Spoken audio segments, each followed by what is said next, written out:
Hi, I'm Tom Frampton, owner and audio engineer at Mastering the Mix, and in this video, I'll be giving you a full walkthrough of our plugin Reference. To get started, load an instance of Reference on the master channel of your project. Reference should go after your metering plugin.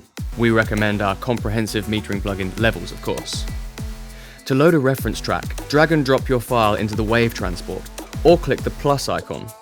You can drag and drop multiple files onto the waveform if you have more than one reference track. In the bottom right corner of the wave transport, you will see the mirror and free buttons. Mirror will match the playback location of your reference to your DAW's transport.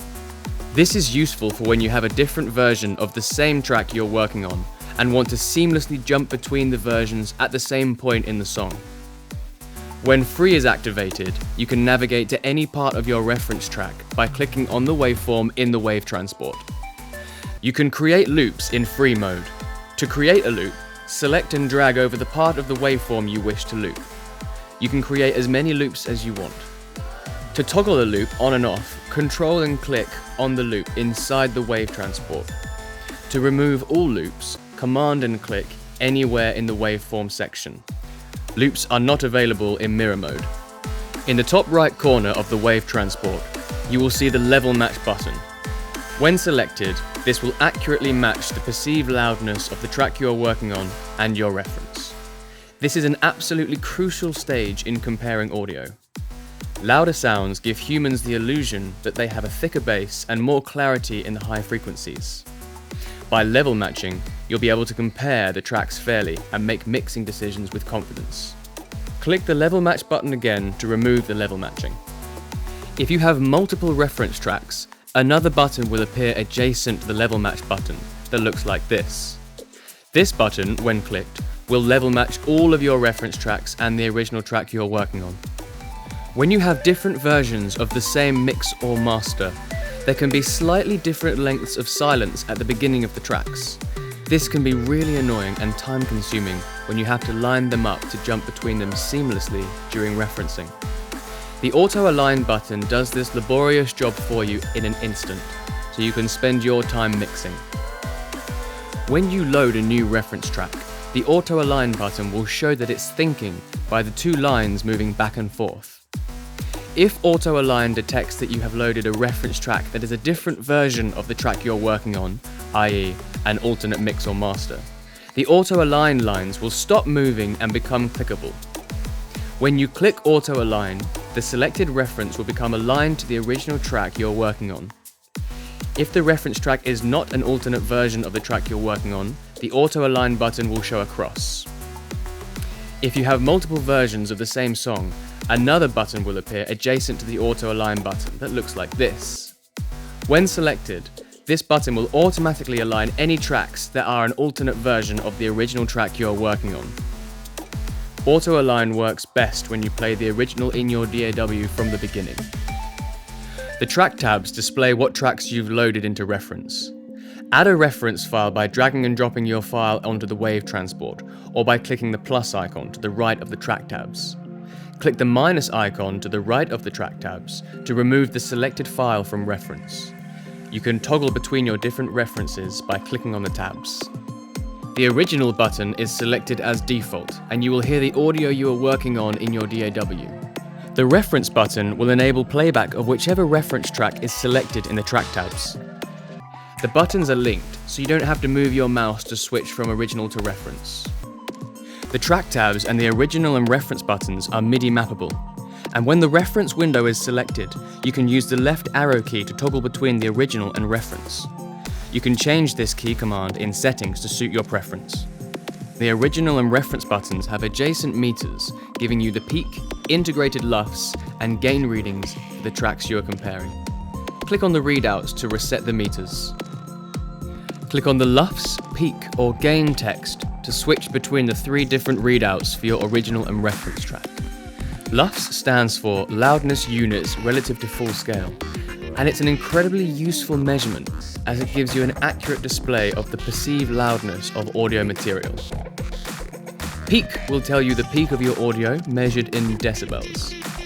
Gain will tell you how much gain you have increased or decreased your track by.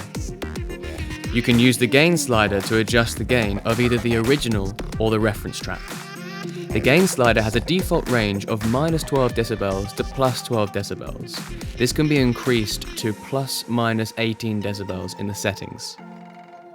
When using the level match feature, the gain of one of the tracks will be changed to match the other. You can see any gain increase or reduction on the gain slider, and you can adjust the amount if necessary. To set the gain back to 0 decibels, double-click or alt-click on the slider.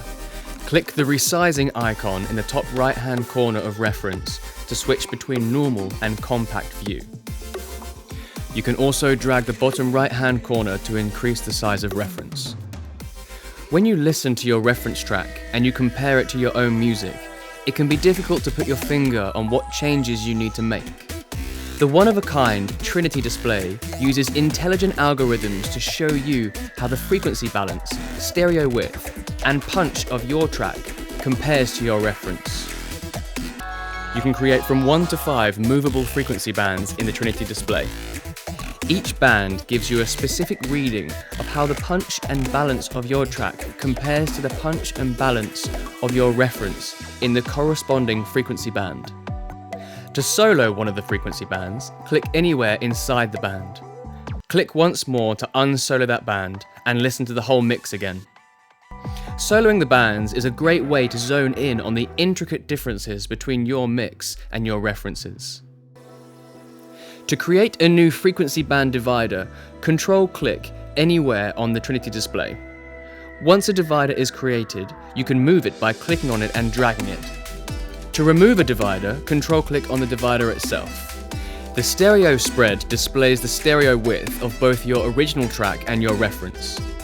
Each frequency band has its own stereo spread display, allowing you to quickly identify which frequencies are wider or narrower. The two horizontal lines represent your original track, the upper horizontal line, and your reference track, the lower horizontal line. Whichever you are monitoring will be highlighted white. Understanding the stereo spread of both your original track and your reference will help get you closer to the sound you want. You can use panning in your DAW or a stereo tool to reduce or increase the width of a frequency band in your track. The Trinity Display has a thin, faint white line through the middle. This represents 0 decibels.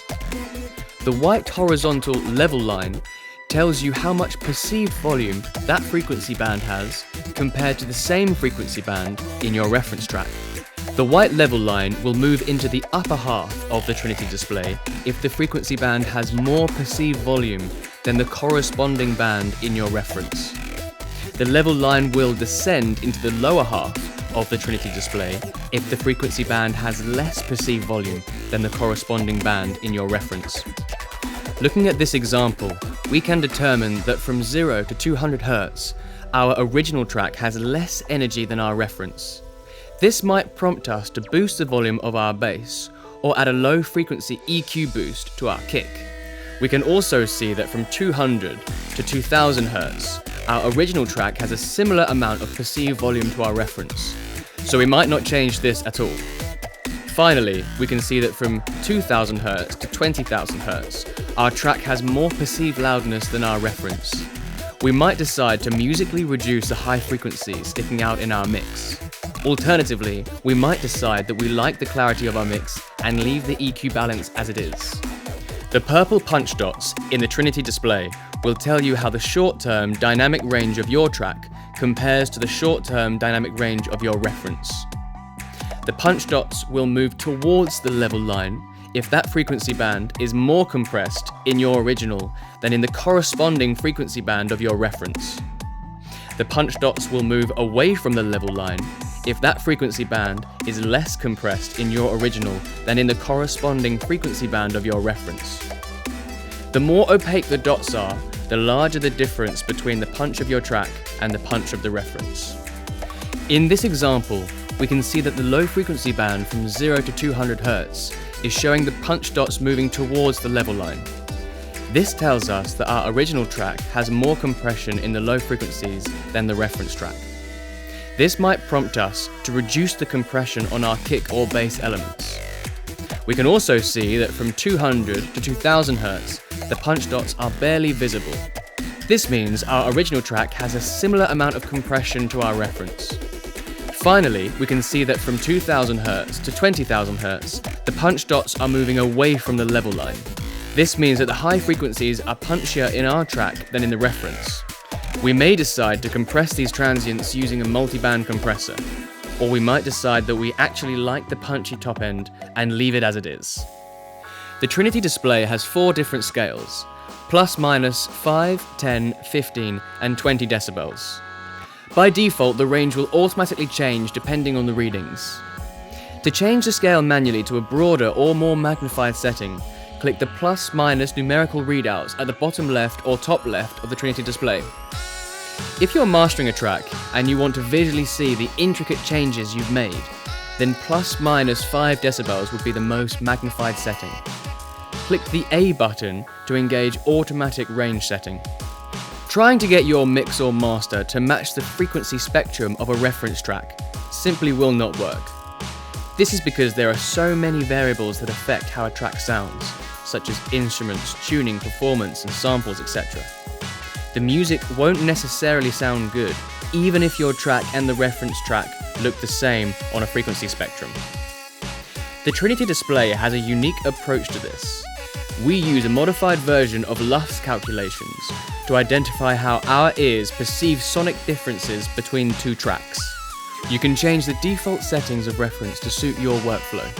Click the S icon in the top right corner. Choose your preferred defaults, then click Save.